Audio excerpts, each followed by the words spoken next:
भैया शक्तिपात क्या होता है?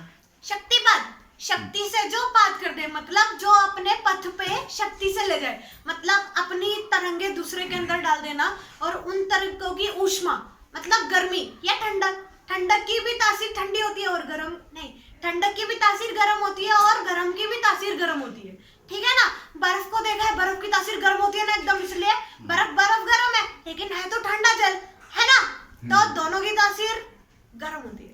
तो जो ऊष्मा निकलती है ना, जैसे हम बहुत सारा जप करते हैं, जैसे मैं बहुत सारा जप कर रहा हूँ, बहुत जप करता हूँ, दिन रात करता हूँ, शरीर में रह के भी बिना शरीर के भी करता हूँ। ठीक है, अब जप करने से मेरी एक बात अच्छी है कि मैं शरीर के अंदर बार कर सकता हूँ और बहुत सारी चीजें देख सकता हूँ, बहुत सारी नहीं देख सकता, सब कुछ प्रीतम नहीं जान सकता, सब कुछ बता भी नहीं सकता और बहुत कुछ बता भी सकता है और बहुत कुछ समझा भी सकता है और दिखा भी सकता है बहुत सारी चीजें और देख के बता भी सकता है। ठीक है, तो दूसरी चीज जो आप पूछ रहे थे शक्तिपात, शरीर से कुछ अंश जाप का सामने वाले को देना।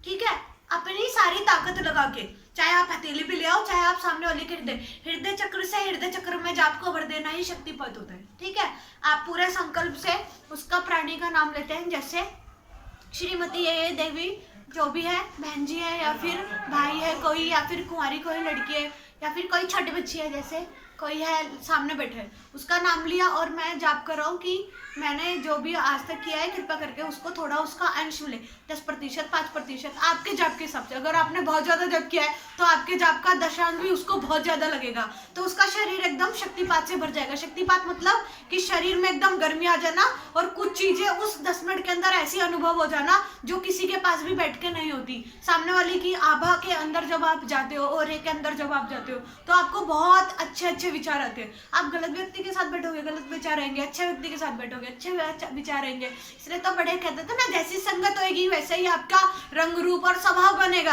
है ना? तो वो चीज है, स्वभाव की बातें सारी। तो अपने जाप का कुछ अंश सामने वाले को देना या उसके लिए प्रार्थना करके कोई देवी इसका छोटा मोटा बोलो तो सीधा झाड़ा लगा देना, शक्तिपात कहलाता है। ठीक है, अपने जाप का कुछ अंश सामने वाले को दे देना और उसको एकदम गर्म या ठंडा कर देना ही शक्तिपात कहलाता है। ठीक है भैया इससे नेगेटिविटी दूर हो सकती है क्या शक्तिपात से? बहुत बार हाँ भी और बहुत बार ना भी। अब जैसे शरीर में प्रेत बैठा है, आप उसे शक्तिपात दे रहे हो, गर्मी दे रहे हो, गर्मी गर्मी गर्मी, आपने 1 2 3 4 5 6 7 8 9 10 आप उठ गए, कहाँ हिला प्रेत? नहीं हिला।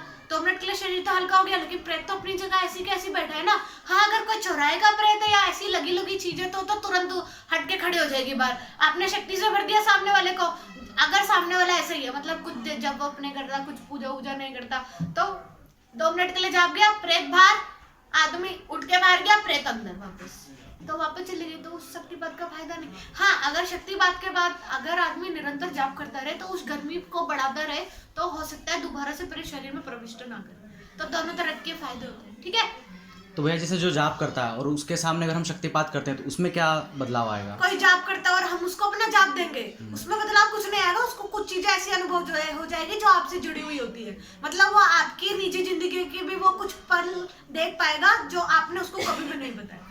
समझ रहे हो? क्योंकि तरंग से तरंग जुड़ जाती है, औरा से औरा जुड़ जाता है, तो गुणा के हिसाब से उसका और आपके अंदर, उसका और आपके अंदर, और ऐसे जितने लोग बैठे सबका एक दूसरे के अंदर जाने लगता है।